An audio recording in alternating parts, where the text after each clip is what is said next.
Assalamualaikum warahmatullahi wabarakatuh. Innal hamdalillah nahmaduhu wa nasta'inuhu wa nastahdihi wa na'udzu billahi min shururi anfusina wa min sayyiati a'malina. Man yahdihillahu fala mudilla lahu wa man yudlilhu falan tajida lahu waliyyan mursyida. Amsayna wa amsal mulku lillah walhamdulillahi la syarika lah, la ilaha illa huwa wa ilaihi an-nusyur. Allahumma ma amsa bina min ni'matin aw bi ahadin min khalqik faminka wahdaka la syarika lak, falakal hamdu wa lakas syukur. Ya Rabbana lakal hamdu kama yanbaghi li jalali wajhika wa 'azimi sultanik. Radina billahi rabba wa bil islami dina wa bi Muhammadin sallallahu alaihi wasallam nabiyyan wa rasula.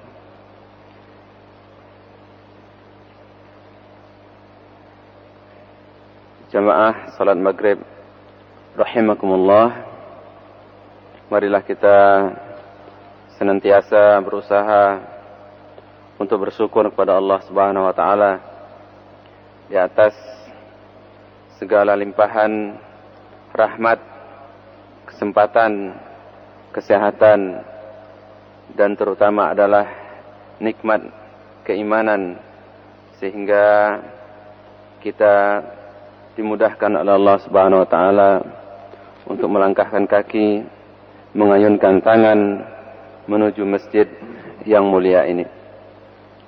Salawat dan salam kepada uswatun hasanah, contoh tauladan terbaik kita, yaitu baginda Rasulullah sallallahu alaihi wasallam. Allahumma shalli ala Muhammad wa ala ali Muhammad.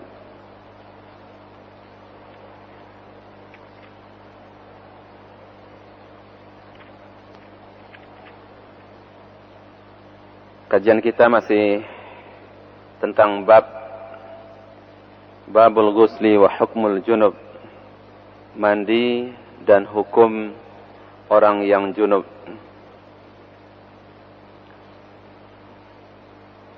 Wa an Abi Hurairah radhiyallahu anhu fi qissati Sumamah ibni Uthalin 'indama aslama wa amarahu an-nabiy sallallahu alaihi wasallam an yaghtasil. Rawahu Abdul Razzaq wa asluhu muttafaqun alaih. Dari Abu Hurairah tentang kisah seorang sahabat yang bernama Sumamah ibni Usalin.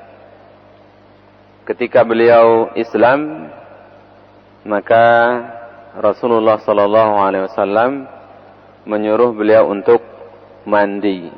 Ya, mandi wajib, mandi besar. Hadis riwayat Abdul Razak, tapi aslinya hadis ini adalah juga termasuk hadis potongan dari hadis Bukhari dan Muslim. Jadi hadis yang sahih muttafaqun alaih, yaitu Imam Bukhari dan Imam Muslim. Ya, hadis ini menyatakan bahwasanya ya, orang yang masuk Islam, baik dia itu sebelumnya kafir atau muslim kemudian murtad dan balik lagi ke Islam, maka ketika dia masuk Islam lagi, maka dia harus mandi besar, ya, atau mandi junub.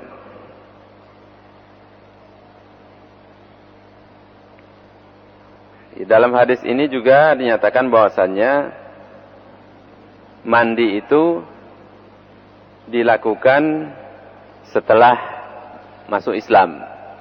Berarti dalam hadis ini, kalau kita secara lafaznya, secara kata-kata hadis ini, mandi itu Islam dulu, syahadat maksudnya, kemudian baru mandi. Ya. Jadi masuk Islam dulu, kemudian baru beliau setelah itu baru mandi. Namun di hadis yang lain ada juga seorang sahabat masuk Islam, ternyata beliau sudah mandi duluan. mandi dulu dan kemudian menyatakan keislamannya. Kemudian menyatakan keislamannya. Dan apa yang sudah dilakukannya sebelum masuk Islam itu, mandi itu dianggap cukup oleh Rasulullah SAW. Jadi di sini luas, artinya mandi itu bisa dilakukan setelah dia masuk Islam atau dia sebelum dia masuk Islam. Jadi tidak harus mandi dulu baru masuk Islam, atau masuk Islam dulu baru mandi. Jadi boleh dua-duanya. Mana yang mudah ya silakan. Jadi boleh dua-duanya, pilihan. Karena dua-duanya ada hadisnya. Dalam hadis yang pertama dinyatakan bahwasanya Rasulullah itu ada sahabat masuk Islam, kemudian beliau menyuruhnya untuk mandi besar. Dan yang kedua, ada juga sahabat ingin masuk Islam dan ternyata beliau sudah mandi, lalu beliau masuk Islam, dan mandi yang sudah dilakukannya sebelum masuk Islam tadi itu sudah dianggap cukup oleh Rasulullah SAW, sehingga beliau tidak disuruh untuk mandi lagi. Ya. Sehingga tidak disuruh untuk mandi lagi. Ya, adapun hikmahnya, ya kenapa orang yang murtad atau orang kafir masuk Islam disuruh mandi? Ya karena mereka itu memang biasanya tidak menjaga masalah kebersihan. Mungkin junub, mungkin ada yang lain-lainnya, memang mereka tidak masalah. Bagi mereka kan tidak ada yang namanya hadas kecil, hadas besar, itu sama saja. Ya. Makanya itu hikmahnya disuruh untuk mandi. Dan sampai sekarang seperti itu. Ya orang-orang barat itu, mereka mandi itu bukan bukan kebutuhan bagi mereka. Tapi kalau mereka memang pengen mandi baru mandi gitu. Jadi kalau seperti kita misalnya berhubungan suami istri, bagi mereka ya tidak ada seperti itu. Ya, harus mandi segalanya. Misalnya harus setelah buang air kecil harus diistinja atau dibersihkan. Ya bagi mereka itu tidak masalah, ya. Tidak masalah. Ya. Bagi mereka artinya mereka tidak melihat itu suatu hal yang harus atau keharusan di dalam kehidupan mereka.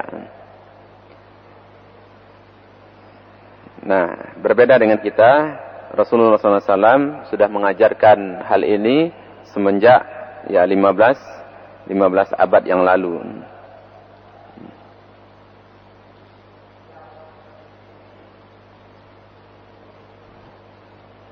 Jadi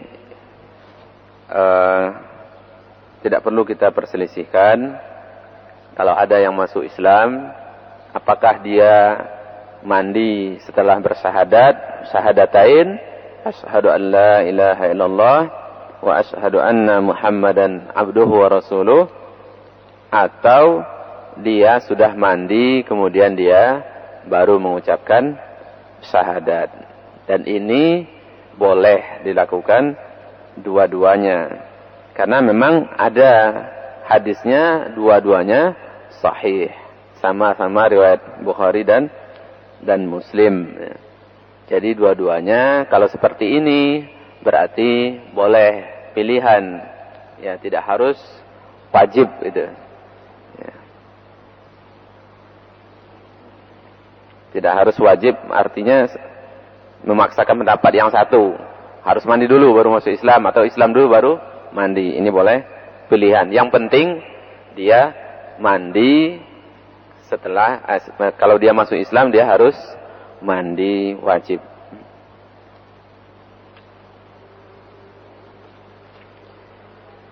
Hadis berikutnya tentang hadis hari Jumat ini, bahwasanya Rasulullah SAW bersabda, mandi hari Jumat itu harus bagi setiap orang yang dewasa. Ya, hadis ini juga sangat kuat sekali, diriwayatkan oleh Bukhari, Muslim dan imam-imam yang lainnya sebanyak 7 orang. Berarti semuanya sepakat meriwayatkan hadis ini. Ya, hadis ini adalah hadis sahih. Ya.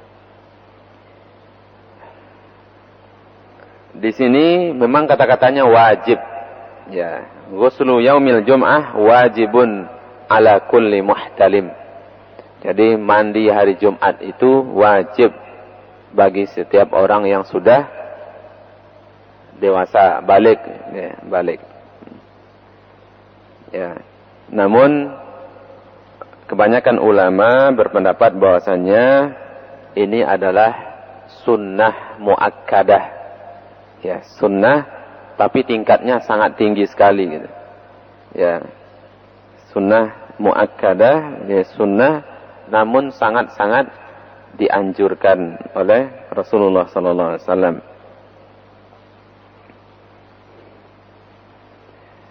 Kenapa seperti itu? Karena ada hadis lain yang mengatakan bahwasannya kalau tidak bisa mandi, ya minimal berwudu, ya pasti ya. Karena orang yang pergi Jumat ya pasti akan sholat. Kalau sholat dia pasti berwudu. Ya, karena ada hadis yang seperti itu, maka para ulama berpendapat bahwasanya ini sunnah muakkadah. Namun sunnah muakkadahnya sangat-sangat kuat sekali. Ya, sangat-sangat kuat sekali.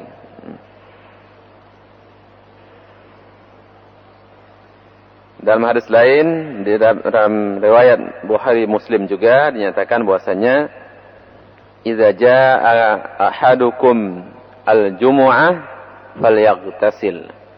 Kalau kita ingin pergi salat Jumat, maka hendaklah dia mandi. Ya, mandi, ya mandi besar, artinya kepala semuanya dibasahi. Bukan mandi kepalanya tidak dibasahi. Mandi di sini maksudnya adalah mandi seperti mandi junub.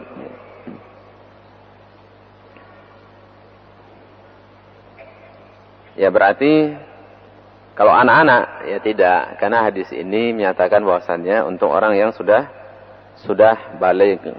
Ya kalau anak-anak berarti tidak wajib bagi mereka untuk mandi.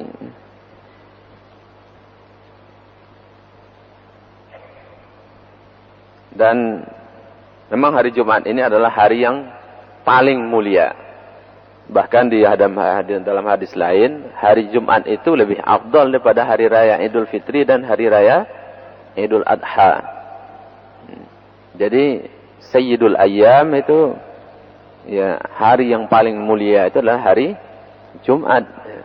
Ya lebih afdal daripada Idul Fitri dan Idul Adha.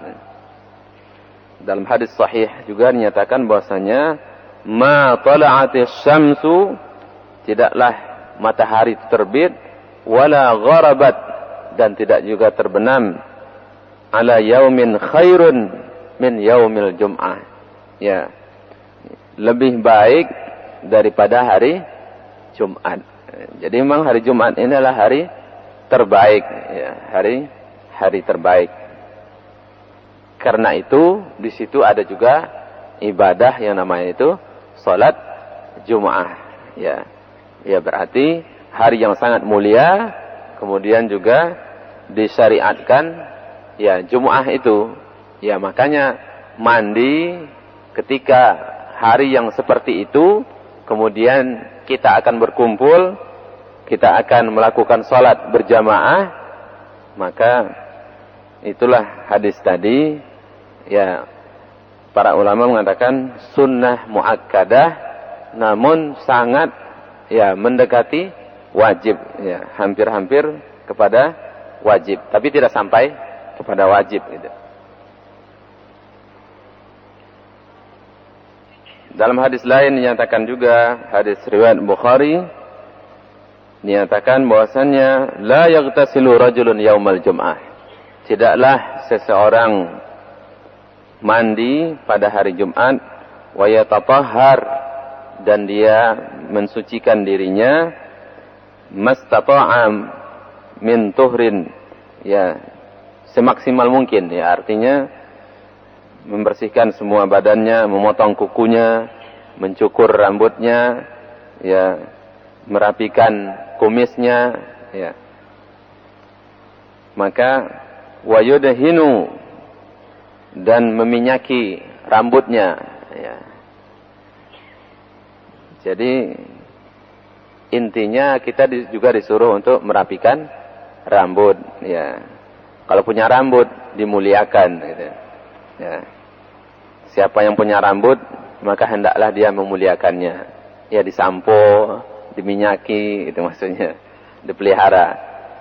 Wa yamussu min tibi, ya, dan hendaklah dia memakai harum-haruman yang terbaik yang dia punya.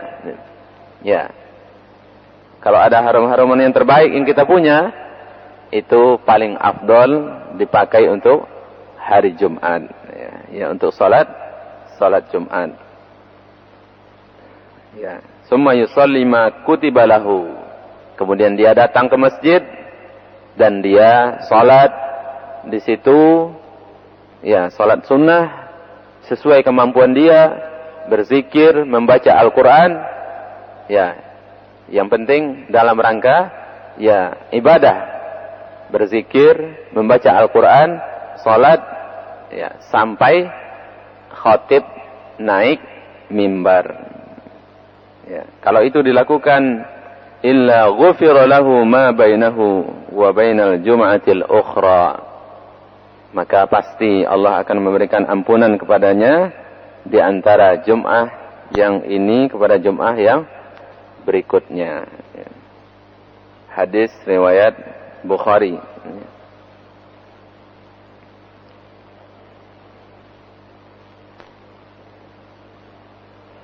Ya, inilah sunnah-sunnah ketika hari Jumat. Ya, bersiwak, membersihkan gigi, memakai harum-haruman, dan memakai baju yang paling bagus. Ya. Kalau ada baju yang paling bagus, maka itu ya yang sesuai, ya sesuai, tentunya harus sesuai dengan pakaian sholat, maksudnya pakaian sholat yang terbagus, maka itu yang dipakai untuk menghadiri sholat Jumat.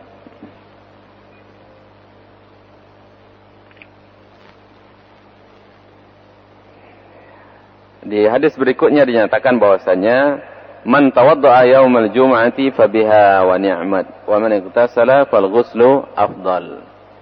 Jadi hadis ini menyatakan bahwasanya siapa yang berwudu hari Jumat, maka itu adalah sebuah keutamaan. Wa man igtasala, dan siapa yang mandi, maka itu lebih utama lagi, lebih utama lagi. Ya. Karena ada hadis seperti ini, maka yang lafaz atau kata-kata wajib tadi, maka para ulama menghukumi bahwasanya salat atau mandi hari Jumat itu adalah sunnah muakkadah, sunnah yang sangat dianjurkan oleh Rasulullah sallallahu alaihi wasallam.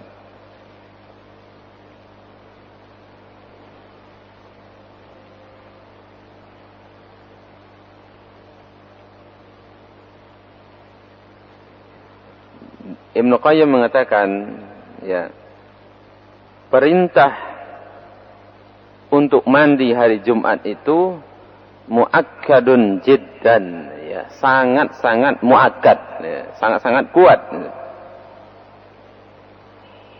Dan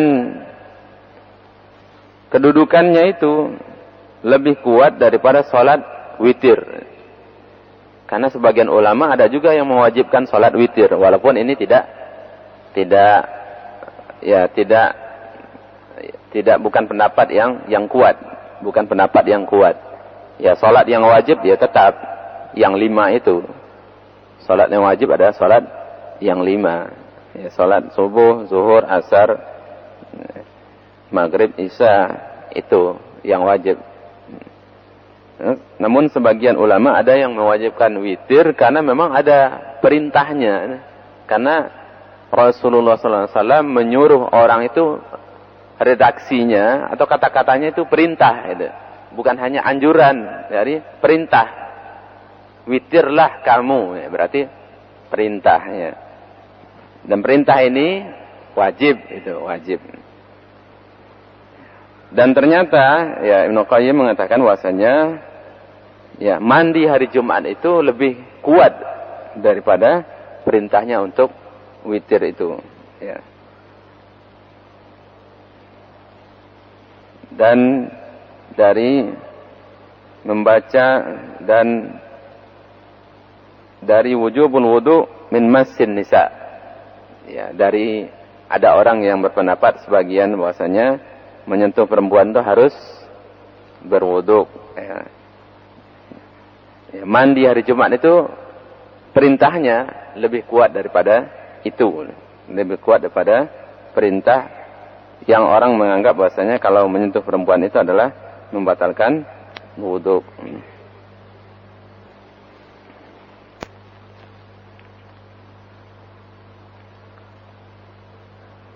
Hadis berikutnya, pindah topik ini. Dari Ali radhiyallahu anhu qala kana Nabi sallallahu alaihi wasallam yuqri'una al-Qur'an ma lam yakun junuban. Rawahu Ahmad al-Khamsah. Hadis sahih. Bahwasanya Rasulullah sallallahu alaihi wasallam membacakan Al-Qur'an kepada para sahabat ma lam yakun junuban. Selama beliau itu tidak junub, ya, selama beliau tidak junub. Ya, hadis ini mengatakan bahwasanya, ya, hadisnya hadis sahih, bahwasanya tidak boleh membaca Al-Quran bagi orang yang junub. Ya, tidak boleh membaca Al-Quran bagi orang yang junub. Ya. Apalagi menyentuhnya, ini sekedar membaca tidak boleh.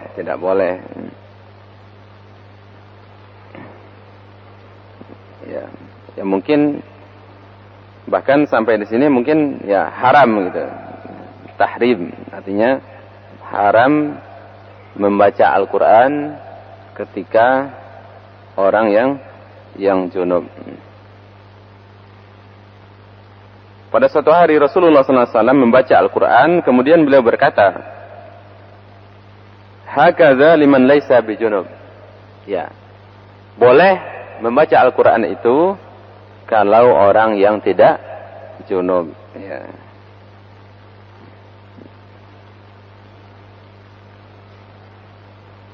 Jadi hadis ini menerangkan bahwasanya tidak boleh membaca Al-Quran, ya, bagi orang yang junub, dan boleh membaca Al-Quran bagi orang yang hadasnya hadas kecil, ya. Tapi kalau junub itu tidak boleh membaca Al-Quran. Tapi kalau hanya hadas kecil itu boleh membaca Al-Quran. Ini membaca Al-Quran. Ya, hadis ini juga menjelaskan bahwasanya keutamaan dari Al-Quran itu sendiri. Keutamaan dari Al-Quran itu sendiri. Dan keutamaan mengajarkan Al-Quran. Rasulullah mengatakan, khairukum, yang terbaik di antara kamu itu adalah man ta'allamal Quran wa 'allamahu. Orang yang belajar Al-Quran dan orang yang mengajarkannya. Jadi, ya, salah satu ya, orang yang terbaik adalah orang yang mengajarkan Al-Quran dan belajar Al-Quran.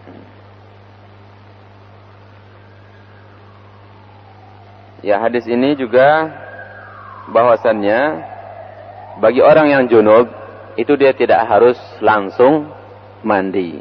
Ya, artinya dia tidak wajib langsung mandi. Ya.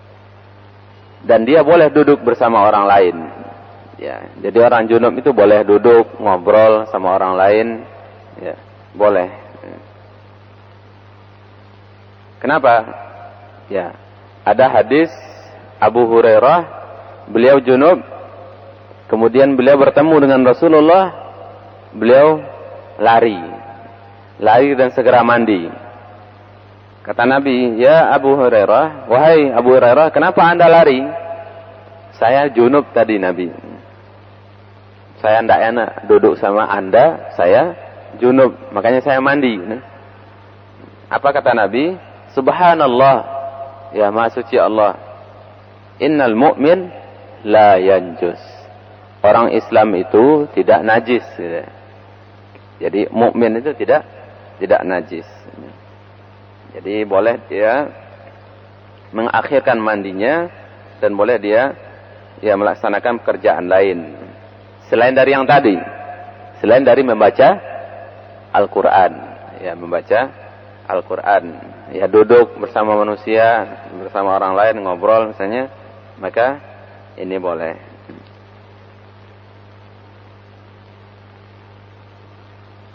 Dan juga di hadis yang lain menyatakan bahwasanya kalau orang junub, kalau dia ingin makan, tidur, atau ya melakukan pekerjaan lain, itu juga disunnahkan bagi dia untuk wuduk dulu, untuk wuduk dulu, ya, untuk wuduk dulu.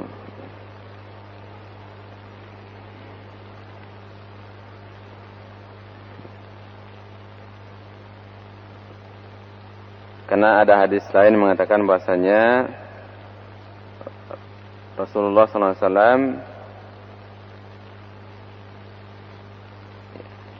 ya kalau untuk melakukan yang lain, ingin makan, tidur, maka disunahkan juga untuk orang yang wuduk, orang yang junub ini, dia itu ya sebelum tidur wuduk atau sebelum makan wuduk dulu.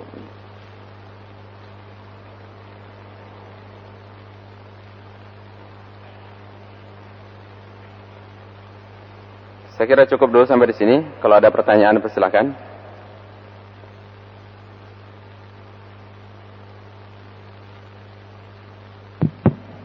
Assalamualaikum warahmatullahi wabarakatuh. Waalaikumsalam warahmatullahi wabarakatuh.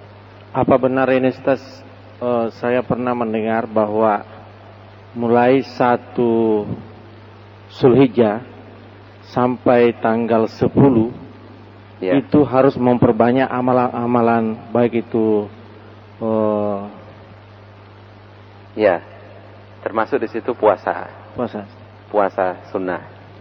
Di puasa kalau memang mau dilakukan boleh tanggal 1 sampai tanggal 9 itu. Kemudian juga disunnahkan untuk tidak makan sebelum selesai sholat Idul Adha. Kalau Idul Adha makannya setelah sholat. Kalau Idul Fitri makan dulu baru sholat. Makan dulu baru sholat. Ya, hadisnya ada dari Rasulullah SAW. Karena ini adalah hari-hari yang paling utama. Jadi 10 Zulhijjah ini, 1 sampai 10 Zulhijjah ini adalah hari-hari yang paling utama. Tidak ada yang bisa mengalahkan amalan-amalan di situ. Kecuali satu. Orang yang pergi berperang di jalan Allah Subhanahu wa taala dengan harta dan dirinya, kemudian dia meninggal, tidak balik lagi. Kalau balik berarti kalah juga. Tidak. Belum ini. Jadi orang yang berjuang fisabilillah, ya memerangi orang-orang di luar Islam, dan dia pergi dengan harta dan dirinya dan tidak balik, artinya meninggal, mati syahid. Itu. Kalau belum seperti itu, maka berarti belum terkalahkan amalan-amalan keutamaan hari-hari yang 9 ini. Dan juga disunahkan mengenai ini, orang yang akan berkorban itu sunnah, ya, sunnah, hukumnya sunnah. Bagi orang yang berkorban disunahkan juga mulai tanggal 1 Zulhijjah besok, tanggal 6 6 Oktober sampai nanti hewan korbannya dipotong, disunahkan untuk tidak mencukur rambutnya, tidak mencukur kumisnya, tidak memotong kukunya. Jadi kalau mau dipotong sebelum itu ya. Sebelum itu. Ini sunnahnya seperti itu. Kalau kita ingin sempurna, ya kita berkorban, maka mulai tanggal 1 Zulhijjah atau 6 hari Minggu besok, tanggal 6 besok hari Minggu, itu kita, ya sebelumnya berarti mulai, sebelumnya itu kukunya dipotong dulu, rambutnya dicukur dulu, ya dirapikan dulu semuanya, ya supaya 10 hari ini ya tidak terlalu panjang ya. Tidak terlalu panjang. Jadi nanti setelah di sholat baru dicukur rambutnya, baru dipotong kukunya. Ini sunnahnya bagi orang yang berkorban. Ini bagi orang yang berkorban, bukan semuanya. Kalau tidak korban berarti tidak. Ya, orang yang tidak korban enggak. Ini orang yang korban, peserta korban. Orang yang tidak berkorban tidak. Ya, ini jangan salah pendapat nanti. Nanti semuanya pada panjang jenggotnya itu apa? Kukunya. Kenapa? Kemarin dengar pengajian mujahidin, tidak boleh potong kuku. Ini bukan. Ini sunnahnya bagi orang yang berkorban. Ya, orang yang tidak berkorban berarti tidak. Ini sunnahnya bagi orang yang berkorban. Ya. Terus ada satu lagi, Ustaz. Menyangkut dengan niat untuk mau berkorban. Ini kan insya Allah kan hari Ahad besok ini kan sudah masuk 1 Zulhijjah. Iya.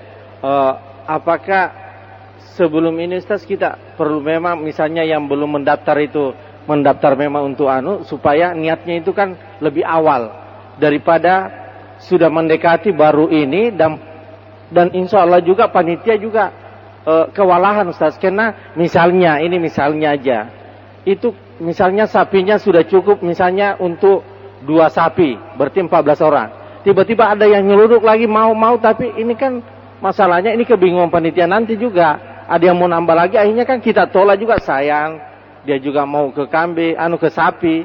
Ya kalau mau kambing sih ya silakan aja ya segera. Ya ini kebijaksanaan masing-masing ya. Kalau kita memang ingin berkorban ya segera supaya ya nanti kan kalau menurut saya ya diatur, kalau ada yang panitianya pengaturan itu lebih bagus. Ya sebenarnya kan korban kan boleh aja sendiri-sendiri, tidak masalah sendiri-sendiri. Tapi kalau memang ada diorganisir itu kan lebih teratur. Ya mungkin bisa manfaatnya lebih besar. Artinya mungkin sasarannya nanti lebih tepat daripada koordinasi sendiri-sendiri. Ya karena itu kalau yang ingin berkorban ya segera ya daftarkan, dan pahalanya sangat luar biasa sekali ya. Sangat luar biasa sekali.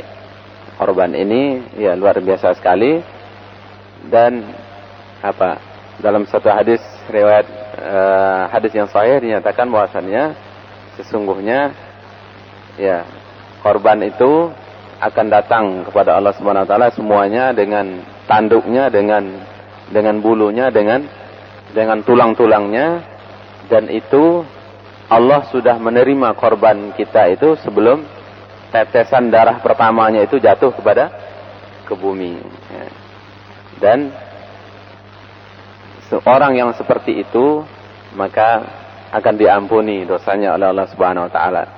Dan juga disunahkan bagi orang yang berkorban ini untuk kalau bisa menyaksikan sendiri hewan korbannya. Hewan korbannya itu menyaksikan penyembelihannya, maksudnya.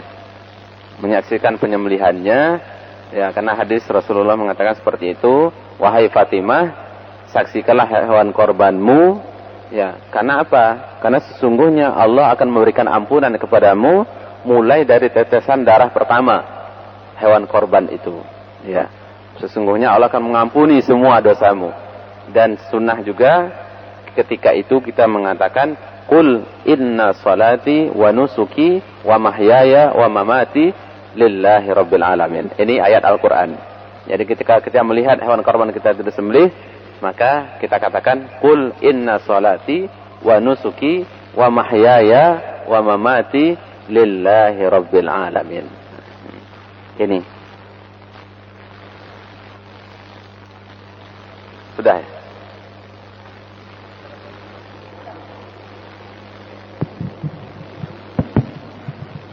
Bismillahirrahmanirrahim. Assalamualaikum warahmatullahi wabarakatuh. Waalaikumsalam warahmatullahi. Ini sebenarnya pertanyaan ada juga kaitannya dengan mandi, tapi saya rasa juga mungkin pikirannya Ustadz di luar konteks, ya. Sekarang ada jenazah dimandikan. Selesai dimandikan, ditaburi oleh kapur barus.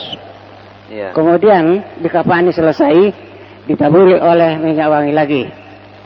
Kemudian lagi dibawa ke liang lahat, maksud saya kuburan. Selesai kuburannya dibenahi sebetul-betulnya. Kemudian ditambah lagi kembang-kembang di atas kuburannya itu, baru disiram air dari atas ke kakinya. Apa tujuannya ini? Sekian dan terima kasih. Assalamualaikum warahmatullahi wabarakatuh. Waalaikumsalam warahmatullahi wabarakatuh. Saya tidak tahu ya sunnahnya apakah seperti itu yang tadi. Kalau yang pakai harum-haruman tadi ya sunnahnya. Tapi apakah disiram itu saya tidak tahu sunnahnya. Apakah itu sunnah apa tidak? Apakah sesuai dengan hadis Nabi apa tidak?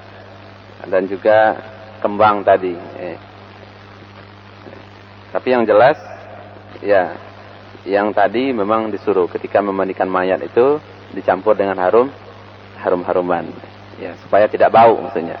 Itu Pak. Ustaz, sedikit saya karena saya pernah bertanya sama satu Ustaz. Maaf karena waktu tinggal sedikit. Saya tanya satu Ustaz yang artinya membacakan doa, selesai membaca doa saya tanya, Ustaz apa tujuannya ini kembang di atas kuburannya kemudian disiram dari kepalanya sampai kakinya? Jawabnya sama saya, kembang ini adalah wangi-wangian di hadapan Allah besok. Air ini untuk diberikan minum kepada yang punya keluarga yang ditinggal, karena nanti kalau disiksa di sana katanya itulah air itu diminum. Kita kan manusia pasti ada sisaan, saya rasa begitu, ya. Begitulah penjelasan saya. Sekian terima kasih. Assalamualaikum warahmatullahi wabarakatuh. Itu kan urusan agama seperti itu harus ada dalilnya ya. Kalau tidak ada dalilnya ya tidak boleh dilakukan. Kalau ada dalilnya. Tapi saya sendiri belum mengetahui tentang itu secara pasti Pak. Secara pasti. Ya. Mungkin suatu saat insya Allah kita bahas. Baik, terima kasih atas segala perhatian. Mudah-mudahan yang sedikit ini berguna. Allahumma anfa'na bima 'allamtana wa 'allimna ma yanfa'una. Allahumma inna nas'aluka ilman nafi'a wa rizqan thayyiba wa 'amalan mutaqabbala. Subhana rabbika rabbil izzati amma yasifun wa salamun 'alal mursalin walhamdulillahi rabbil alamin. Wassalamu alaikum warahmatullahi wabarakatuh.